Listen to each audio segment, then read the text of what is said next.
guys, I'm Julia. And I'm Vanessa, and we have some very exciting news for you guys. Tell them, Julia. Do I tell them now? Yeah, tell them now. Okay, there are only 25 days until Christmas! Oh my god, I love Christmas. Oh my god, depending on what day you watch this, of course, but nonetheless, it's almost here. And since Santa sees you when you're sleeping, he knows when you're awake. what better time to talk about the Panoptic Society in Hamlet? Oh.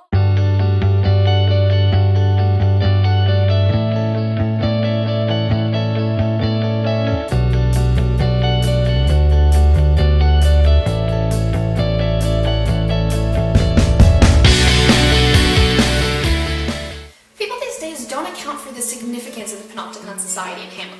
I mean, obviously it's a book about madness, love, weird love, and order, but I mean, we can't overlook this idea of a Panopticon society. Now, some of you are probably thinking, hey, what's a Panopticon society? Well, let's break it up a little bit. So the word pan, think of taking a picture, like a panorama shot of something. You're capturing all of what you see. So pan, in essence, kind of means all-inclusive. And then we look at the separate word, optic, relates to the eye. So in essence, a Panopticon society is an all-seeing society. Now to start, Hamlet himself refers to Denmark as a prison, stating Denmark is one of the worst. Now, why would a prison have anything to do with a Panopticon society? Well, think of it. In a prison, you've got guards everywhere, watching your every move, making sure that you're not escaping or trying to kill anyone, because apparently that's not good. And in Hamlet's case, he refers to a prison because everyone's watching him and each other. So this comparison actually emphasizes his surveillance. Why don't we keep a tally for who's watching who? So, for example, if Polonius says, I'm watching Hamlet, then Polonius would get a point. And in the end, we'll see who has the most points and they'll win. Yay! So for this round...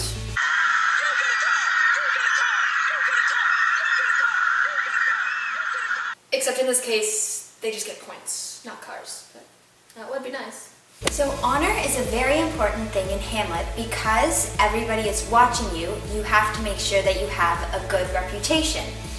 For example, when Laertes is talking to Ophelia, he wants to make sure that she does not end up having a bad reputation with Hamlet.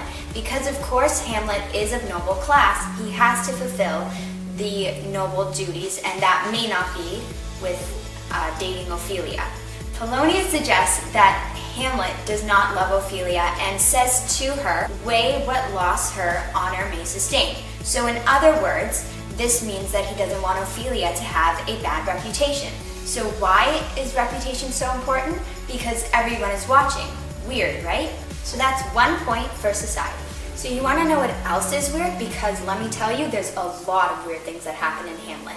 Polonius doesn't even trust his own son while he goes off to university in France. So therefore, he decided that it would be a good idea to send Rinaldo, which is one of his servants, to France to spy on Laertes. And Polonius says, I put on Laertes what forges he pleases, but none so rank as may dishonor him. Again, since honor is such a big thing, he wants Rinaldo to speak badly of him and say lies, but not so badly that he gives Laertes a bad reputation. So therefore, Polonius gets a point. Lastly, to show that honor is such an important role in Hamlet, when Claudius is worried after, spoiler alert, Polonius dies, he says, we'll call up our wisest friends and let them know both what we mean to do and what's ultimately done. What Claudius is saying is that they don't want any rumors to start thinking that Claudius killed Polonius, so therefore that has to do with him getting a bad reputation and people think like that.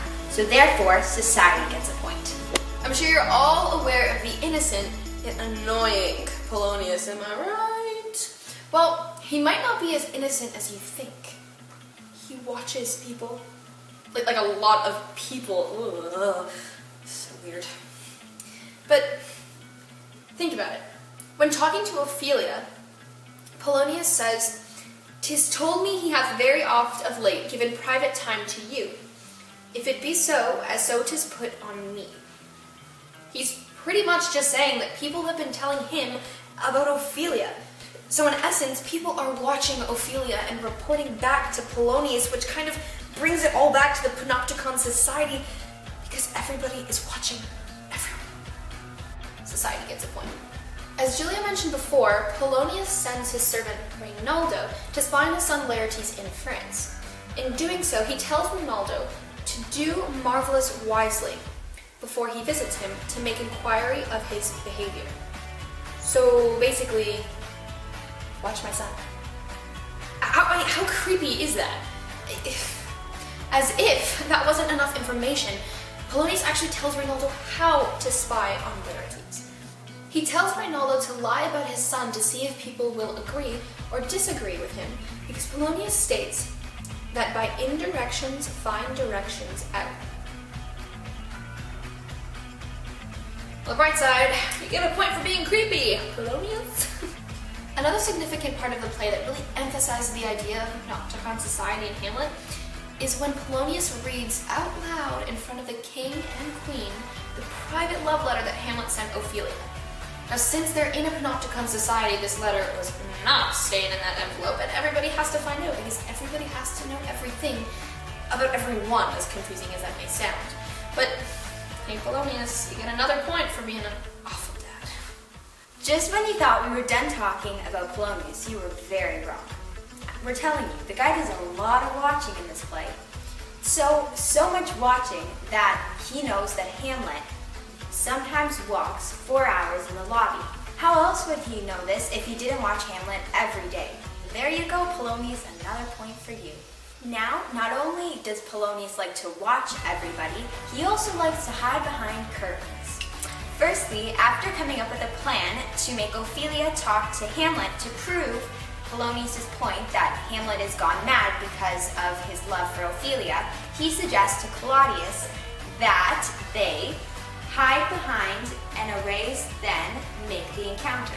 Since they have to watch everybody and everything that they do, it reflects the idea of a surveillance society. So therefore, Polonius as well as Claudius get a point for this one. So since his first spying mission went so well, he decided that he would do the exact same thing, but this time with Gertrude and Hamlet.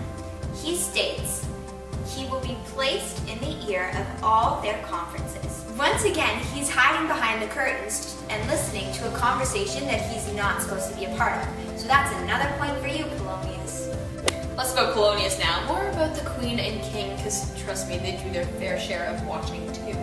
For example, when Hamlet asks Claudius to go back to Wittenberg, Claudius exclaims how much he wants Hamlet to stay, claiming, "We beseech you, bend you to remain here in the cheer and comfort of our eye." By saying this, Claudius implies that he wants to be able to watch Hamlet at all times and make sure that he knows what he's up to 24/7. As creepy as that sounds, that's what a Panopticon Society is all about. So Claudius, you get 1 point. Next we can look at when Claudius and Gertrude use Hamlet's own friends, Rosencrantz and Guildenstern, to spy on Hamlet. The queen tells them, "Visit my too much changed son." When she says this, and she says visit, we all know she really means watch. So for that, you get 1 point, queen. Now Claudius also agrees with Gertrude in telling Rosencrantz and Guildenstern that he entreats them both that they vouchsafe their rest here in Claudius's court some little time, draw Hamlet onto pleasures, and to gather whether aught to them unknown afflicts Hamlet thus. That's a mouthful, but all it's really saying is Claudius wants Rosencrantz and Guildenstern to spy on Hamlet and gather information as to why he went mad. Again though, this idea of them having to spy on him and having Claudius to watch Hamlet and know what he's up to really reiterates that fact of the Panopticon Society. That's 1 point for Claudia. Lastly, when Queen Gertrude reports about the spoiler alert death of Ophelia, she explains it with such a vivid image, as if she were actually there herself. Now, whether the queen was there or whether she was told about the incident by someone else, the point is that someone was there watching Ophelia as this all went down. This advances the idea of a Panopticon Society. So I guess we'll just have to give a point to both Gertrude and Society. So this is a play about Hamlet, right? So let's talk about his tendency to watch people. Hamlet, as we all know, is very intelligent, so one point in the play he does use the Panoptic Society to his advantage. Since he knows people are watching him, he states, "Stranger odd, so ere he bear himself, as he perchance hereafter shall think meet, to put on an antedisposition." Hamlet, in this quote, says that he's going to use the madman card in order to divert suspicion, but also because he knows people are always watching him. So therefore, people are going to believe him. So even though this is a bit of a tricky point, we're going to give society a point because they are watching Hamlet. So next, Hamlet is caught watching Claudius pray in the chapel, and he says, "Now he might kill him, had, now as he is praying." This connects to the Panopticon Society. Because Hamlet is watching Claudius pray, he knows what he is up to. So therefore, Hamlet, you get 1 point. When speaking to Claudius, Hamlet says, "I see a cherub that sees them." Here, Hamlet implies that he knows Claudius's plan for him. So we can take this two ways. One, that Hamlet is intelligent, or that someone told Hamlet about the plan that Claudius has for him. Lastly, spoiler alert, when Hamlet kills Polonius, of course by accident, he tells his mother, Gertrude, "The counselor is now most still, most secret."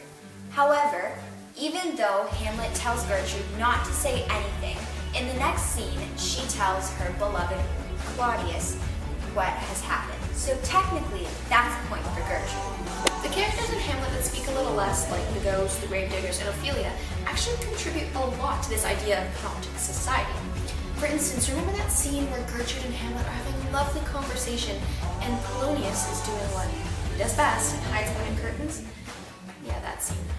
Well, the ghost actually has to appear to Hamlet to tell him to calm down and not actually hurt his mother. Now, the fact that the ghost has to appear suggests that he had been watching Hamlet. Now, yes, this is a supernatural element that could have supernatural powers, which, while convenient, is extremely creepy. Nonetheless, though, it still advances the idea of the Panoptic Society because the ghost is watching Hamlet. So 1 point for you. Next, we can look at the oh-so-punny gravediggers. See what I did there? After Hamlet speaks to them and they have that really weird conversation about whose grave is being dug, they begin to talk about Hamlet, who's actually in the conversation, but for whatever reason the gravediggers don't know that, so Hamlet gets to have some fun. After Hamlet asks about himself, the gravedigger says, "He that is mad and sent to England." For someone to know this about Hamlet, it's ironic that he doesn't recognize him. But now this simple line is so powerful in that it tells us that everyone knows about each other in Denmark, regardless of your class ranking. But wait, there's more. Hamlet continues to ask why Hamlet went mad, and the gravediggers reply, "Very strangely, they say." They. That simple word just signifies that people are talking about Hamlet and his so-called insanity. I mean, people talking about people and knowing everything about them, that is Panoptic Society. That is the whole idea of a surveillance. If you're watching people, you know what they're up to. And if you're watching people and telling people about each other, it all gets around. So 1 point for you, society. Last, but definitely not least, the sweet Ophelia. Despite the lack of freedom she's given in the play, Ophelia proves that she definitely knew everything about everyone. And just before her spoiler suicide, Ophelia hands out flowers that have significant meanings to everyone in the play. So for example, she gave Claudius fennel, representing flattery, and columbines, representing faithfulness and wedlock. Ironic? I think so, but that's the point. Ophelia, despite her weak self, still has the ability to smile. That in itself advances the Panoptic Society. Before we say bye, why don't we take a little look-see at the points? We've got Hamlet and Ophelia tied with 2, Claudius and Gertrude with 4, and Polonius and Society tied at 7. Looks like they do a majority of the watching in Denmark. That's all we have for our analysis on surveillance on Shakespeare's Hamlet. Hope you're all a little bit more educated on the topic now, so thanks so much for watching.